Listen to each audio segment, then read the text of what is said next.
Hello and welcome to season 7 of the More Sibyl Podcast. I'm Mo, your host, and I'm thrilled to embark on this new chapter with you.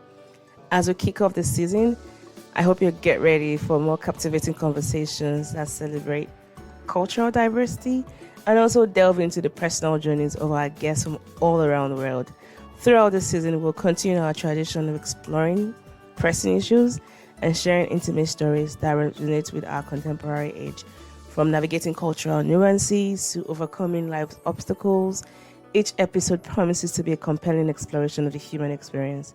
So, as your host, I welcome you to join us as we journey through the rich tapestry of global cultures, guided by the courage and vulnerability of our guests. Together, let's ignite curiosity, find inspiration, and set our stories free.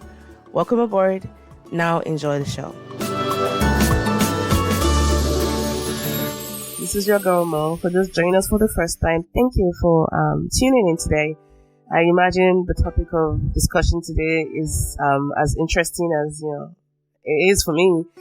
So before we get started, I just think it's nice to lay some background. So for those who don't know, I'm a transracial adoptive mom. I have a daughter who's she's of mixed heritage, and we adopted her when she was 2. But we had her for 11 months before then. So a lot of what you'll be hearing about today will be from my personal experience. So that's my bias jumping into it. And then special shout out to my sister and my friend Nancy, CC Mulewa of the Concrete Pastures podcast. She actually had this guest on their podcast, and listening to it, it brought up a lot of feelings, some very strong feelings. But I wanted to talk to this guest because I had follow-up questions. And the hope is that we're able to have a conversation just around adoption and what parents can do. And at the end of the day is to provide support for both adoptive moms and also people that are adopted. And our guest today has done a lot of work in providing that support for transracial adoptees. Her story is very unique, and I hope that today we're able to, delve into that. And I consider it a privilege to be able to have her on the podcast. So thank you to Nancy for kickstarting that conversation, because without her, I won't be able to know about this lady. And so today we'll be talking about identity, self-discovery, family dynamics, cultural influences, and so much more. So as a bit of a bio, she's a guide. She considers herself a guide through life's complex journey, especially for Black adoptees. With her coaching, she helps them uncover their roots, embrace their identity, and flourish. Her diverse background in education, beauty, arts, and charity gives her a unique perspective. She's also the host of the Black Adoptees Identities podcast, where she shines a light on the stories and experiences of adult adoptees, creating a community where every voice matters. She's also a creative soul. She expresses herself through fashion, film, writing, and exploring the deep connections between culture, heritage, and identity. Everyone, please join me in welcoming Christelle Pellecuer to the podcast. Hello, Miss Christelle. Hello. Thank you so much for having me. I'm so excited to be here. Thank you. Now, for my listeners, I'm going to be giving you an assignment. Yes, the professor in me is coming out. You have to go listen to Nancy's podcast because we're not going to be covering a lot. I want to give my girl, her flowers because she's done a lot of work already. So go listen to her podcast and then come back and listen to this one. So we're not going to be talking about a lot of her background, but just a little bit of a refresher. Can you tell us some of your personal journey of self-identification as a transracial adoptee from Madagascar? So you're raised by white French parents in rural France, and then you're currently living in the UK and Portugal. My goodness, your geographical pathway will make Genghis Khan jealous with envy. So tell us a little bit about you. Yes, of course. Yeah. So as you mentioned, I was born in Madagascar, and at the age of 10, my mother passed away. So I was then sent into a Catholic missionary school. And from there, I was put into an orphanage and then ended up in France, adopted by a white French family. So that was my start of my journey of self-identification, because I had to forget everything that I know about myself, about being a Malagasy, because I had to embrace the French culture so suddenly, and not only the French culture, but the white culture altogether. So I had to, in a way, reinvent myself and embrace whatever I was confronted with. And I lived in France until I was 18, and then I went to the UK to go to university. And I stayed pretty much my whole life after that for 25 years. I had my daughter there. I went to university there, and I worked my adult life in the UK. And 2 years ago, well, not quite 2 years, but almost 2 years ago, I moved to Portugal, because I just had enough of the British weather and needed some sun. But saying that, I still go back and forth to the UK quite a lot. So I am still in between the two countries.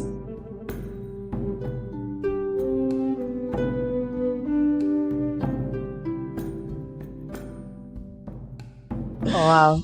Thank you for that. I'm sorry to hear about your mom passing away at such a young age. And did you have siblings, or was this just you at that age of 10?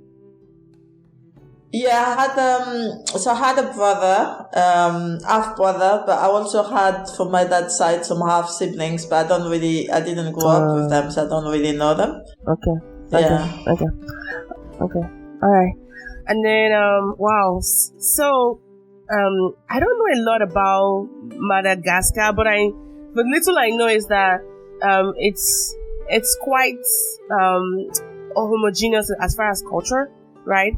And then you have your Malagasy language, and then French is like a second language. So would you say that, I mean, moving to France is a totally different ballgame, and then moving to the rural part, and then being raised by parents who are, phenotypically different from you. But would you say there were some of the French part of the Madagascar culture that maybe were some protective factors for you moving to France, or was just a totally different ballgame? No, it was very different for me because where I lived was like a very small fishing village. So I didn't really speak French back then. I only spoke Malagasy and the dialect that we spoke in the village. So when I moved to the Catholic missionary, then I think that's when things changes, because I was slowly I wouldn't say forced, but it was very much, I was told I shouldn't be speaking my own language. I should be speaking French from that time. And even when I got to the orphanage, I was actively having to take French lessons because I wasn't speaking French at the time. And definitely when I arrived in France, my adoptive parent didn't speak any other language. So I didn't really have any other choice than to be embracing that and conforming to that language. And even by the time I got to France, probably because of the trauma in itself, I've already forgotten Malagasy. I couldn't speak the language. And also I didn't have anybody else to speak with to try to maintain that language. So even today, I've met a few Malagasy friends over the years, but I've not been able to pick up the language again. Yeah. Man, I can imagine the losses, the compound losses, losing your mom and then losing your culture as it were. And then, but you're always reminded because you look black, you look African, but then it's like, I want to connect, but then I've lost it. So sorry to hear about that. I don't know if you remember much about the orphanage. How long were you there for? Well, again, with the trauma, my timing is confused. It's, I think my mother passed away when I was about 7, 8, and I was adopted when I was 10. So between the time I spent at the Catholic missionary, the orphanage, and being adopted, I think there's a couple of years that passed. But I've been also told that between the time my adoptive parents found out about me going for adoption and between the time I arrived in France, there was only 3 months. 3 months, wow. So it was a very quick adoption, which also wonder how that's happened, that, you managed to get a child out of a country within 3 months of finding out about them. So, my timing is a bit blurred in my mind. I can't remember for that's sure. That's understandable. Trauma can do that to you, and I think it's sometimes our brain's way of just protecting us from a lot of stress we've had. I don't thinking about Madagascar. So if I want to contrast that to Nigeria, adoption is very, very hard in Nigeria.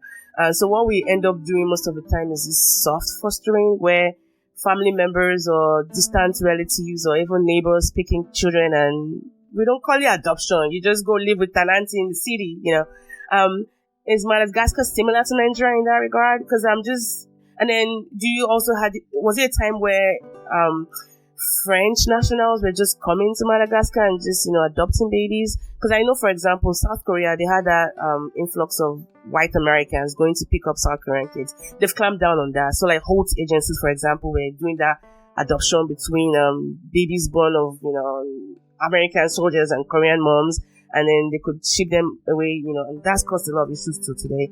But they've clamped down on that. But in Madagascar, didn't they have a lot of family members stepping in to, take care of kids whose parents were, gone? And then was there also a vacuum that the Madagascar government allowed French, nationals to come in and just, take up kids and go adopt them?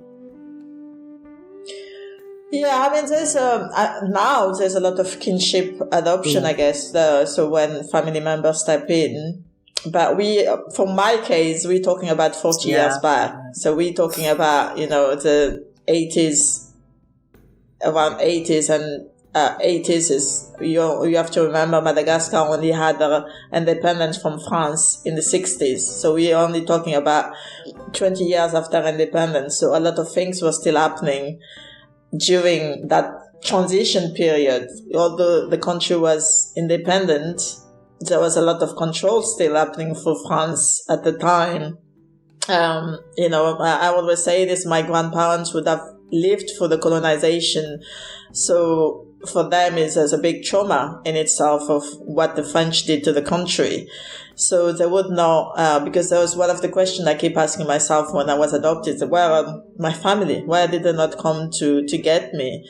And, if they have to remember their own trauma, I don't think they would have had, put themselves and go through that again and try to confront the French another time. And also because my mother decided, she was the one who left me with the Catholic missionary. So I think my grandparents have then respected that decision.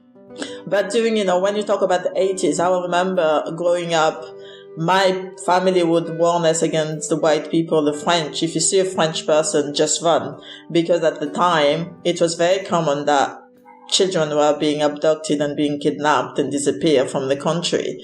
And that's why I say that during that transition period, there's still a lot of things that were happening that we don't really talk about very much in history books or anywhere else. So I think for my personal journey, it was a very strange time in terms of adoption. And I think there would have been adoption would have been done in not a legal way. I think some children would have been scooped away and been given to the French. I have my own sister we're not blood related, but she was adopted from Madagascar.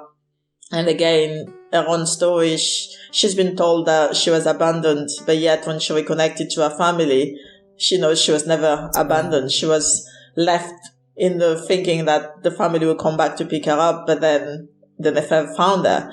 So there has been a lot of story. And, even in other countries like Mali, I've heard, Mali, Ethiopia, I've heard this, 20 years ago, it was very common that family would think, I'm going to leave my child for education at the missionary, but then I will never see the child again. So at that period, it was, it's not quite the same. And to be fair, France have just closed down adoption with Madagascar, back in October, because it wasn't still very clear how the adoption system was working. There was no guarantee that everything was going through the legal system. So that is now suspended for France, and I don't think it will reopen anytime soon. Yeah, I mean, the more you were talking, the more it just dawned on me that we actually did have that wave in the 1960s of Nigerian kids being farmed to the UK. Yeah. There's actually a movie, Famine, literally called Famine, which I'm sure you're familiar with. Yeah. And it just dawned on me like, oh my gosh, this was the tactics of the colonizers to, as a way, just keep colonizing. And my goodness, thank you for sharing that. And again, I'm so sorry for just the colossal loss. Like, I imagine that grief has always been something that you're familiar with because it's come in stages for you. You know, losing your mom and losing your identity and then starting anew. And so I'm just curious to know, moving to France, you know, and you were there for 8 years, living with them before you moved to the UK. Can you just describe what your life was when you were adopted?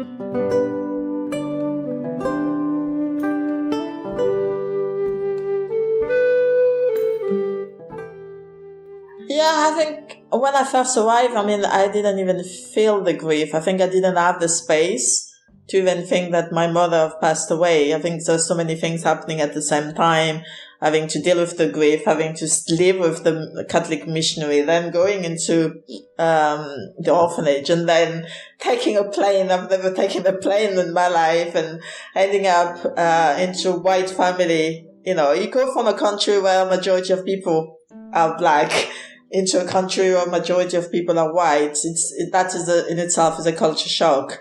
So I think it's kind of the body and the mind trying to be comfortable with this new environment. I think I think I didn't have the time to even think what is happening. I didn't have the space to do that. It was just, I had to enroll in the system, just having to go with whatever was being asked of me. And to be fair, at the beginning, it felt like very safe and very, comfortable way of living. My mother homeschooled me from the first year because I wasn't really speaking proper French, so I wasn't ready to go into school. And also because in Madagascar, I wasn't going to school every day because of the poverty in the country. So I had to catch up in a lot of the learning. So I stayed home for a year, and in a way that has been good because I suppose having to catch up with school as well immediately as I arrived. So it gave me a little bit of space in that sense. And I think I didn't really ask much question to my family. I think there was some internal question about where my family and why I was here to myself, but I don't think I was I couldn't voice it because there's a language barrier, and also I didn't understand what was happening. I didn't understand if this was some kind of temporary thing that I was here. I didn't really, there was mention of the adoption word, but I didn't know what that meant at the time. So I think it was just going with almost like the enrollment system of what I've been told. This is my new life now. And I think for me, the adoption didn't really, I think in my teenagehood, when you start asking who you are, and, that's probably when I start finding difficult to get an identity for myself. And by then also I ended up, because I was following the system, I ended up having to be people pleaser. I wasn't, complaining so much. I was just following the orders, and it even thinks, I was always the best at school because I felt like that was the only way I was recognized and being seen. So it was always this issues around perfectionism. So everything I had to do has to be perfect.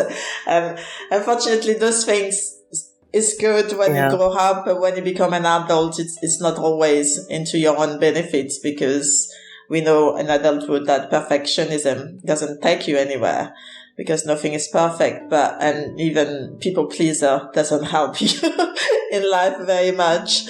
I think the early years, I didn't really feel that there was an issue with the adoption. I think it's later on, and definitely in my adult life, and when I had my daughter, that's when, especially the cultural side, it's when I really questioned myself, and seeing someone who looked like me finally being so close to me and my family, that's raised so many questions, and not being able to tell her about where we're coming from and what it's like to be in our own country, and what's a tradition and things like that. I think that's when it started to really bother me, and all the questions asking myself. And I think that's when I then decided to do the journey back to Madagascar and found out for myself.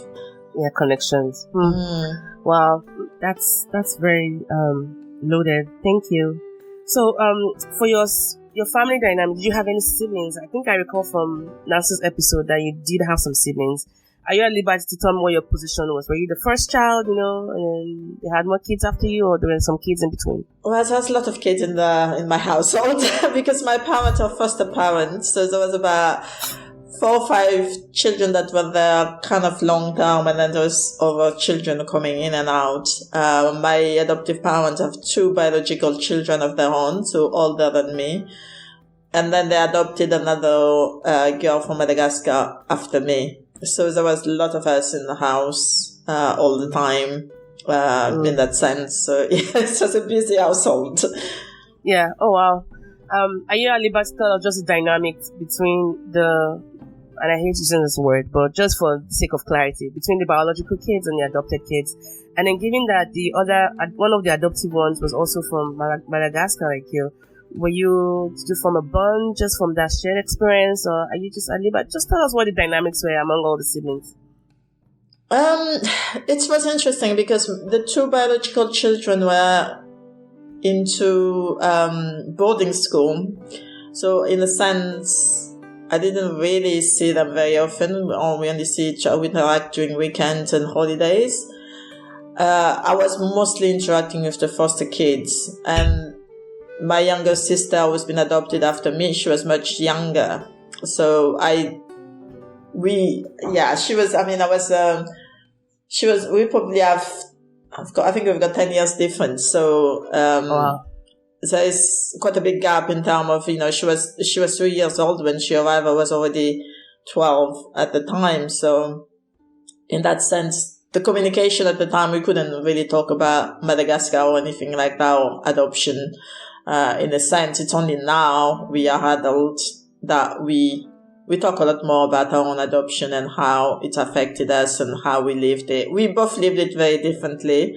But yeah, I think she's also, the things that I was feeling probably 8-10 years ago, she's feeling it now. So it takes time to come to be processed through, and each person feel it differently as well. But yeah, I mean, in a way, I would say it was a very busy household, but we were kind of connected quite a lot with the foster kids together. Okay. And how about now? What's your relationship like with your siblings and also your adoptive parents? It's it's not the perfect relationship, I'm not, the closest I am is with my adopted sister. I think at the moment, right now, we talk a lot more than with the other siblings. I mean, we meet every Christmas, and we tend to meet at Christmas and holidays and big event like that, but we don't talk like siblings. Some siblings talk every week. We don't talk every week, because I think with the biological children, there is a disconnect because they haven't lived the adoption experience. It's always been their parents in a way. Whereas for me and my sister, because we are not the same color anyway, you will see, we are reminded every day that we are not the children, not by the family, but by external world. So we've always lived with that in us, that we're reminded all the time that, we were adopted. And also there's never been for that separation or the grief of losing a parent or being disconnected from your own family. So there is this, I think, in a way, that disconnect, because they can't sympathize, but they can't really be in our own shoes and really understand how we're feeling at times.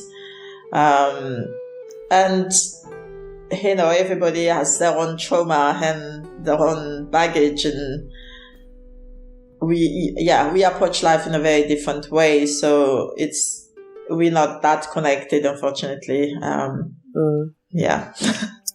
I'm so sorry to hear. That's also another form of grief in a way, because, I also imagine the age gap between you and the biological kids might also be responsible for not being able to have those shared experiences. How about with your adoptive parents, with your Yeah, again, it's similar. I mean, we talk, we've not fallen out, but it's not a very deep connection either. It's we just starting now to talk about the adoption and how I lived it and how they lived it. But before that, there's never really been any talk. I think they've been so busy raising so many children in their life, and also the way they've been, their own upbringing, there was no such an emotional attachment. And I think that's the bit that I've missed in my upbringing. That's because of the loss of my mother. I needed some kind of emotional attachment with a parent or a caregiver, and they were not able to do that, to give that to me. And I think that's kind of disconnected us as well in a way. But you know, I know that they've done a lot for me. I'm not going to be where I am today without them. And, you know, and that is the dilemma of all of us as adoptee, because we've always been told to be grateful because of what our family have done for us. So that's a kind of a big weight on us. And I know I am grateful for what they've done for me, but at the same time, I cannot forget all the loss and the grief that I have not been able to process for a long time until I was an adult myself to go through that. So it's a lot of things that was not processed during my upbringing that I had to deal with by myself later on. And, you know, and in this see it differently because, you know, in their way, they've always done the best that they could. And they have, you know, they didn't know any better. But it's little things like, for me, it's, you know, they could have created an environment where there was a lot more cultural education. They could have learned a little bit more about my own country. You know, it's two of us being adopted from the same country. They could have done a little bit more being proactive and learning about that. So there's things that we don't really see the same way. But at the same time, you know, it's life. It is the way it is. I cannot blame them forever for not making the effort. Life happened the way it is. It is now my responsibility to step into my own life and take it to the direction that I want it to be.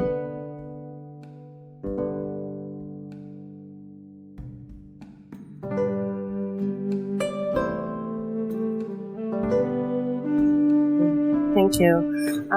I have a follow-up question about the grief that you've been expressing a lot in just the short time we've talked about so far. So I'll come back to you. I don't want to dismiss that, but I had a follow-up question. So, I mean, lots of people, I think, including myself, we often feel like we don't quite belong in our biological families. Like, that's always, since the moment I gained consciousness, I just always felt like I never belonged anywhere with anyone. And it's not hard to imagine that there might be many adoptees who might attribute this feeling to being adopted, when it might be driven by maybe our own personality as well, right? So what are your thoughts on this? Like, perhaps that feeling of not belonging could still be there if you had your biological parents living with you. So how are you able to separate, you know, that feeling from, you know, maybe it's just my personality versus perhaps it's just the adoption dynamic? I think for me, it's that emptiness inside you. You know that something is missing for sure.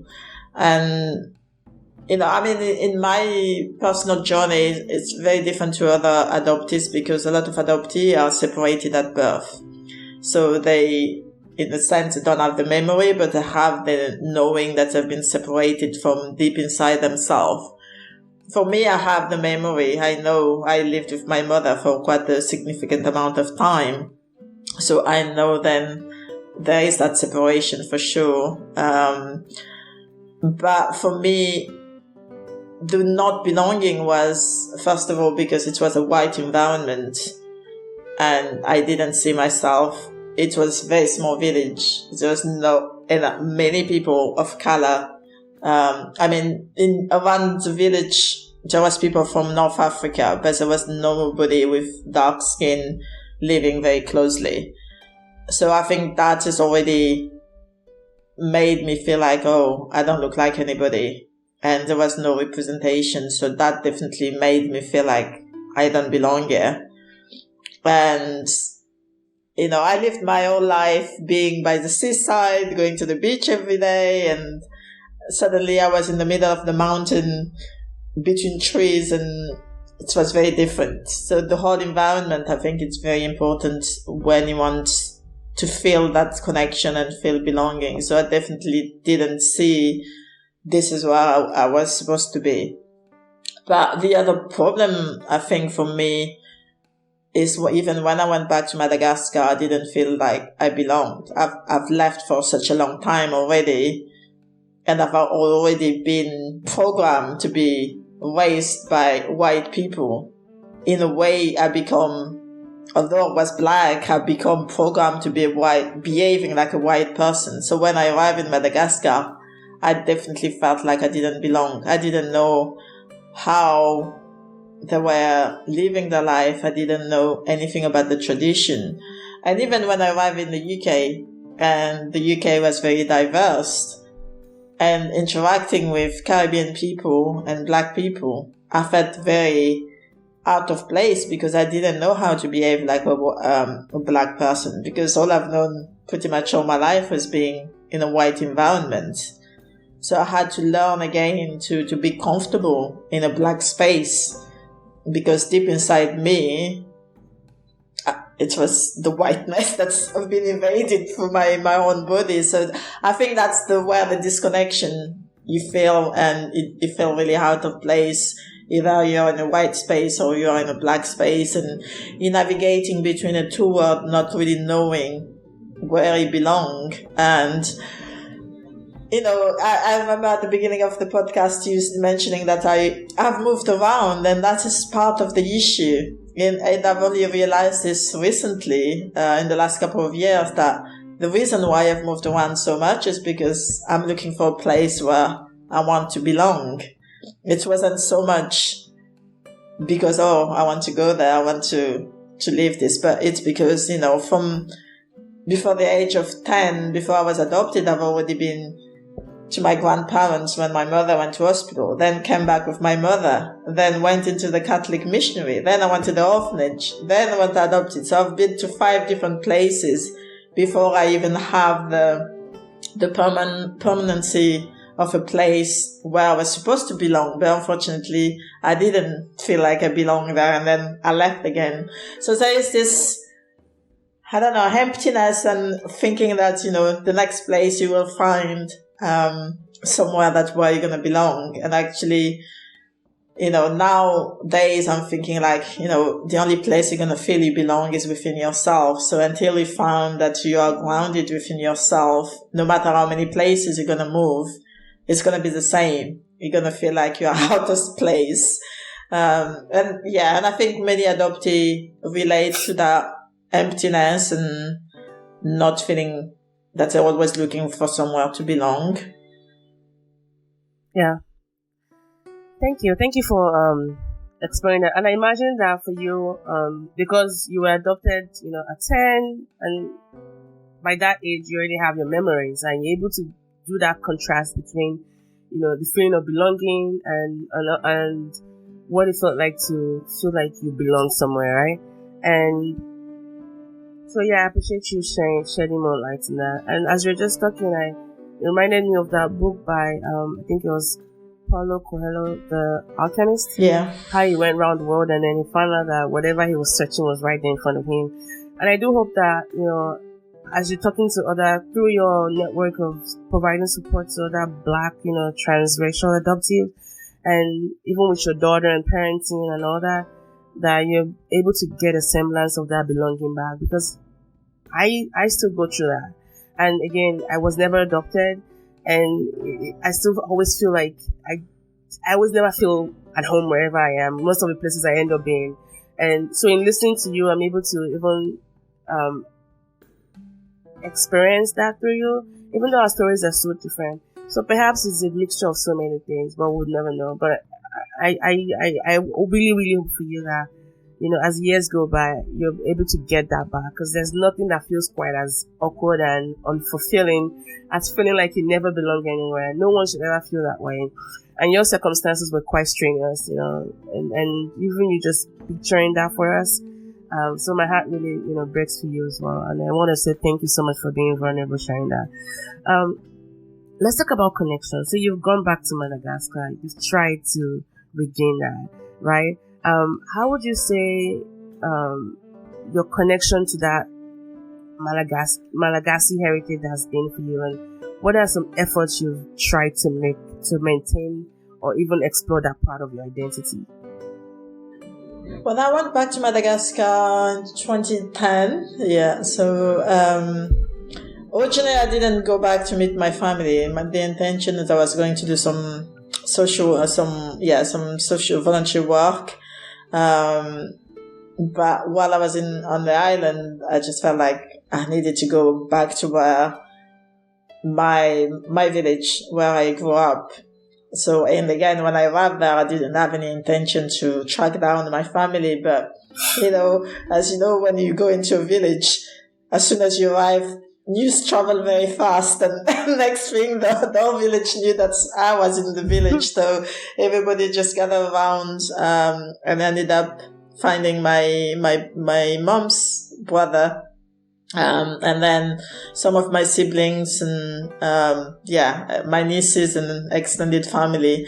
So the first connection was really, it was overwhelming and it was beautiful and really nice to reconnect with people and, getting some of the questions that I had for a long time got answers, because, in my mind, I was like, why is none of my family came after me? And hearing my uncle say that he didn't even know that I was adopted. He didn't know what happened to me or where I've been. And it was kind of a big shock for me to turn up in the village like that, with not announced, but, so that was a really nice, the first impression was really nice, but obviously when things start to settle in, and that was a lot more difficult and challenging, because some part of my family was seeing me as this person coming from the West, coming to save them. And they had a lot of expectation, including financial obligation that they were expecting on me. And, I was trying to explain to them that, my life in the UK is not as they think it is. I'm a single mother and trying to do my best to raise my child. But apart from that, I don't own a lot of things that, they think I do, and, definitely don't have the gold laying around in my house. But so that was really difficult, because it was a lot of pressure from them. They didn't understand where I was coming from.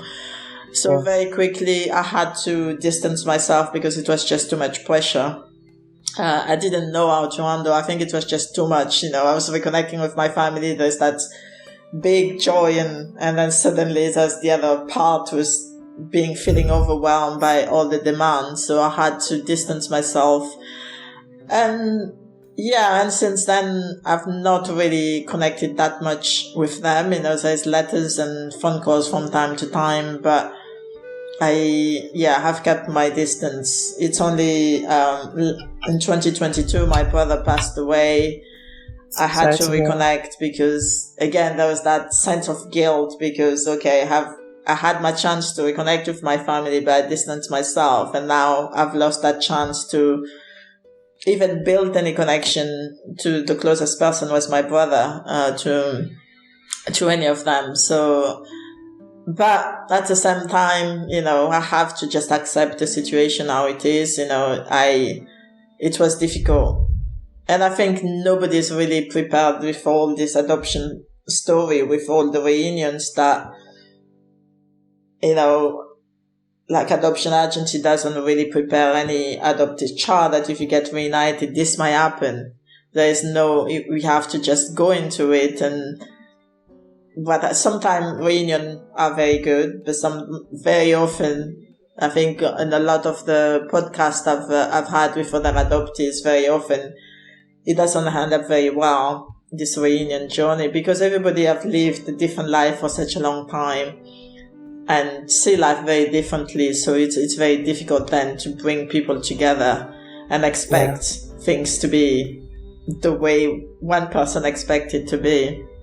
So but that didn't really stop me. I wanted to, there was that need to reconnect with Africa and all the heritage and the culture itself. So I have done a lot of learning and reading about Madagascar and Africa. And actually, before I left the UK, I was doing a lot of work around African history, and I did a whole exhibition, and I did 2 short films around African queens and African kings. So I've still got that big connection with African history and Madagascar, and I did a whole series about the last queen of Madagascar and how she was treated by the French. So I did reconnect in that sense with the cultural heritage side of Madagascar, but not so much with my family. And my next thing is really to go back and take my daughter with me for her to also to learn about the culture itself. So that is something that I'm preparing to, and I have to try to prepare her a bit better than I was when I went there. So that is the next trip that I would like to take over there. And also documenting it into a documentary when we go back.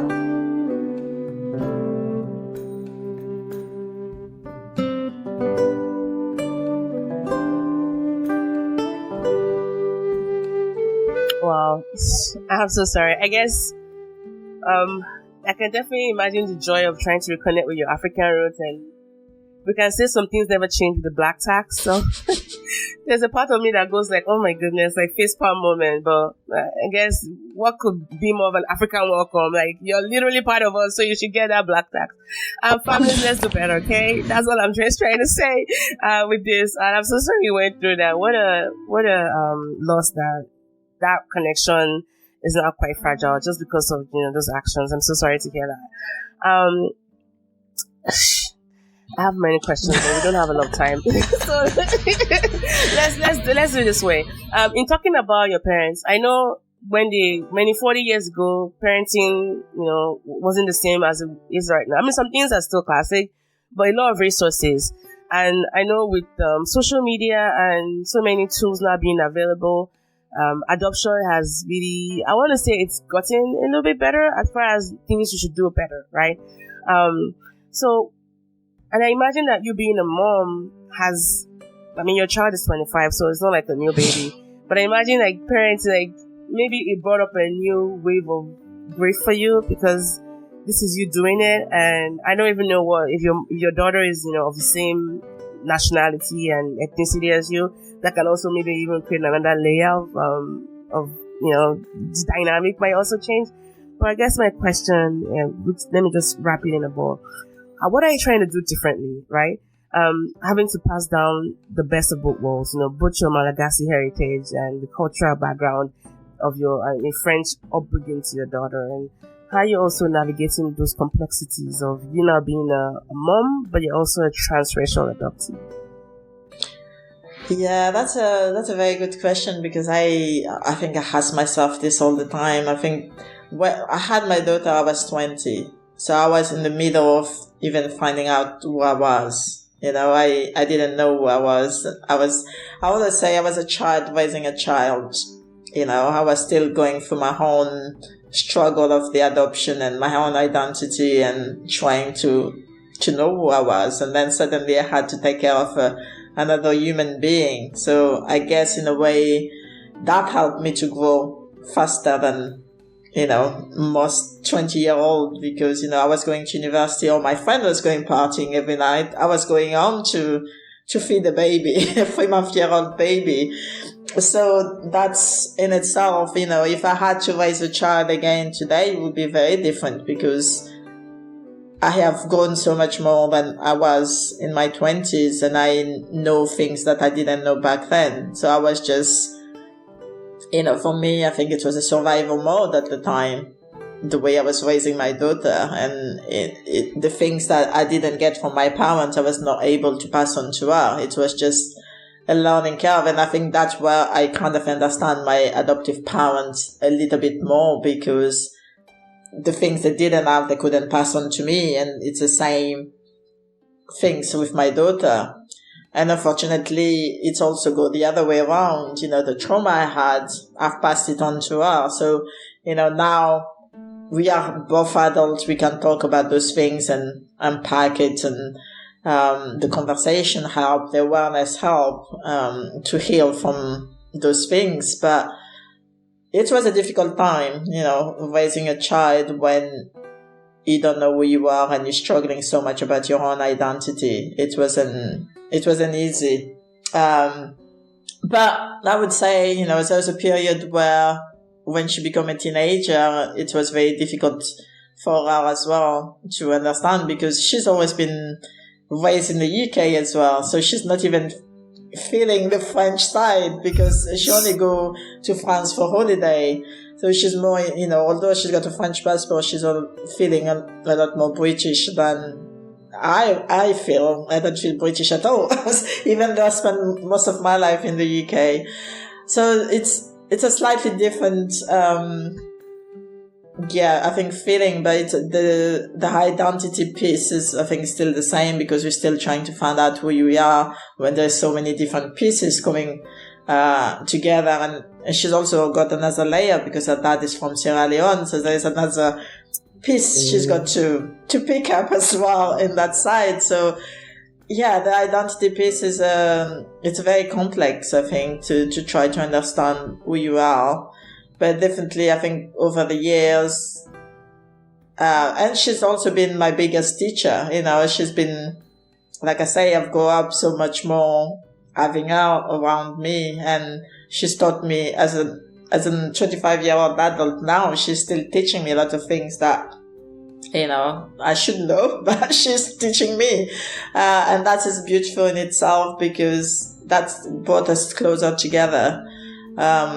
Because with the age gap we've got, it's a learning process altogether. So I'm still learning things as I move on into my life at the moment. So, yeah. Thank you for sharing that, especially the racial connection and reconciliation, the dialogue, intergenerational dialogue about identity and cultural heritage that you're having with your daughter. And I loved I loved a lot of things you said, but I think something you said around that I wanted to tag on, about how having your daughter also made you appreciate, your adoptive parents, because you realize that, man, you can want to do it the best way, but then you still drop the ball. Parenting can definitely humble you. And I can relate to that as well. Like, before I had my daughter, I criticized my parents a lot. And then I'm like, my goodness, how do people do this? There's no manual in the world that will prepare you for things that will, hit at you. But I think just owning the fact that, you're going to mess up a lot as a parent, but that shouldn't still stop you from striving to, be that best as best as you can at it, and then also leaving that room for dialogue. I think being able to communicate with our parents and our children, these are my shortcomings. I know I dropped the ball on, but leaving that room for communication, and I feel like that's where a lot of us struggle with. So here's just a recommendation: parents, leave that space for your children to communicate with you. Nothing beats that. Because you drop the ball. We're humans. We haven't done this before. We're just learning as we go. So, it's a very, very dicey work. Now, as we round off our conversation, we've talked a lot about the grief you've gone through. And, when you talked earlier on about one of the things you thought your adoptive parents should have done better, since they took the onus they took on themselves to go all the way to Madagascar to adopt not just one, but two beautiful girls. At the very least, they could have learned a little bit about your culture and maybe found a way to integrate it. That's a very good, suggestion. But I'm curious to know what additional steps you believe, adoptive parents, especially those that are of the transracial variety, can take to ensure that racial connection and reconciliation with the adopted children. I think for me, it's that bringing the culture into the house is important, but actually it's also about them being involved in that culture. So we always ask for the child to be uncomfortable and move into this white space or whatever space they've been put into. But the parents never make themselves uncomfortable and go into those black space. We're talking about if you go to church, take the child to a black church. Take the child to a black celebration where there's a lot of black people around. So it's not always the child who have to do the uncomfortable thing. You are the parents who have decided that you wanted to take care of that child. And that means that it also means that you'll have to do some uncomfortable things in life to accommodate for the child and to support them in their own growth and in their own journey. So for me, I think it's not just about having little things around the house, but being involved in the child life. And that means being involved in the community where the child comes from, and actively involved. And also it's a long life learning about the culture. You cannot just buy one book when the child arrives and then finish that journey. The child will have different needs throughout their different age. So that's cultural education will change throughout the child life. So having to develop at the same time as the child and continue to do that journey of the child throughout their life, I think it's really important. And I think even accompanying the child to their own birth country, things like that, if you're able to afford that type of things, I think that is really valuable, to be able to share with the child what it's like to be in that country, what life is like in that country, and have that discussion with them.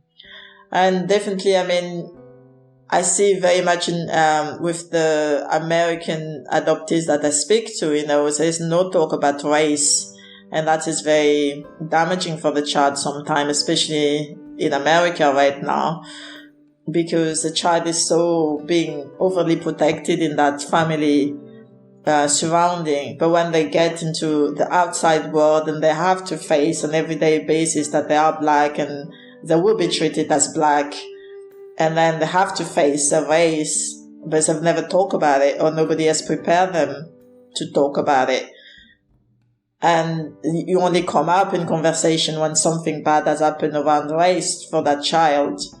And I think that's where, adoptive parents need to be ready to talk about race. And, if they're not comfortable about talking about it, they need to find someone before even adopting, I would say. So by the time the child arrives, they are comfortable to talk about those topics.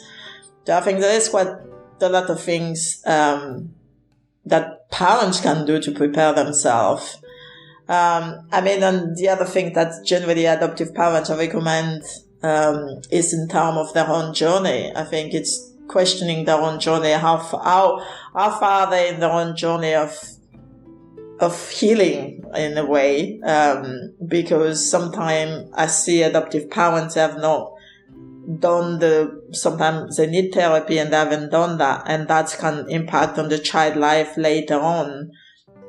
Something that happened in the child life can trigger them, and then it does end up being put on the child. And I think, and that's, like I said, it's generally for any adoptive parent, just to be really questioning, am I ready to be embarking in this journey of being a parent? Have I dealt with all my monster, or am I, my shadows, and am I willing to confront my own shadow if it happens to come up, and I'm not going to be taking this on the child. So I think being very prepared in that side, that, I am prepared to do whatever it is for the need of the child, for the best interest of the child.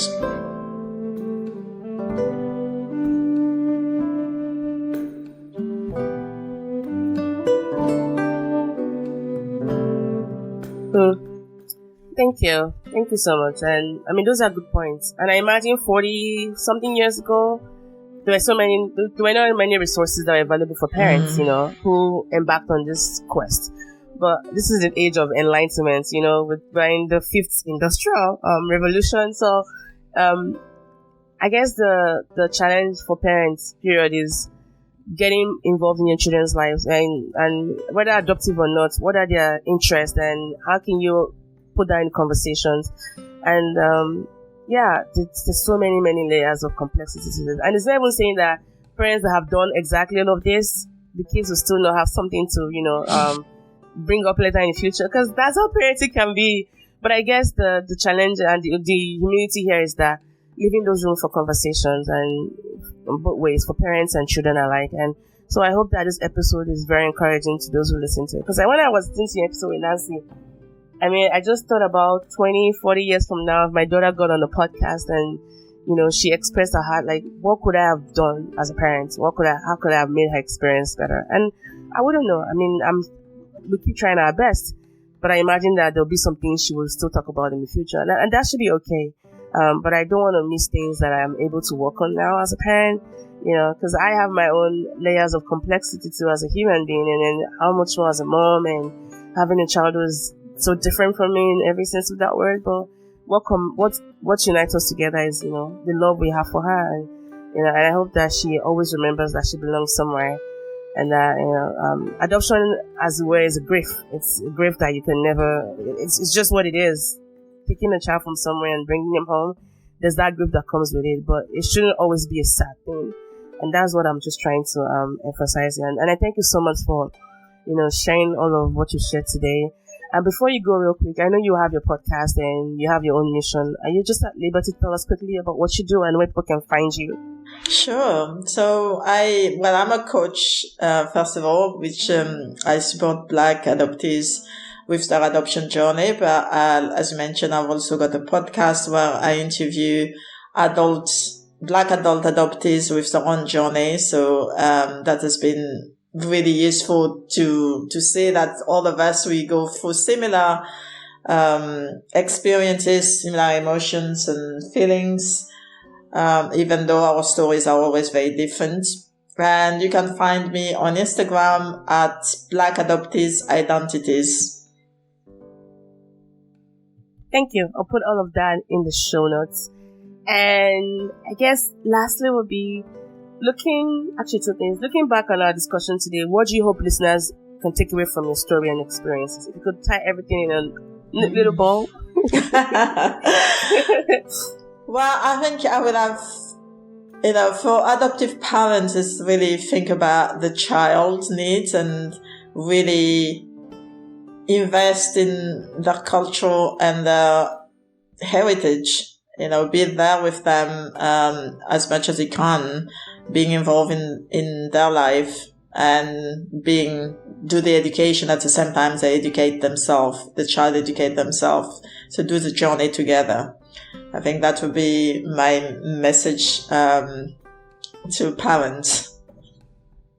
And that's I think that will go even for non-adoptive parents as well. Yes. So there's no excuse, parents, okay? And then for your community, especially for those who listen to you, they can relate to that grief we talked about, and that's, not having that sense of belonging. What are your hopes and aspirations, for them, and what kind of steps can they take in at least being able to, because I feel like when you're able to express what you're going through, that's half of the problem being solved, like being able to articulate that, oh my God, this feeling this is grief, right? This is what I've been feeling all these years. What are your hopes and aspirations for them? I think for me, it's for everyone to be able to know who they are. And that is really doing a lot of work around self-awareness. And, we might not be able to track down where we're coming from in our own roots and our parents, but you can do the work to find out who you are. And it doesn't have to be something where you are, our identity evolves all the time, and we don't have to be defined by the adoption story either. We can overcome that story if that story wasn't positive.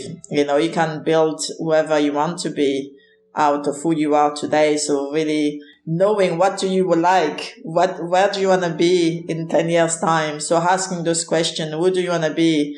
What do I want? Where do I want to be? And what do I like?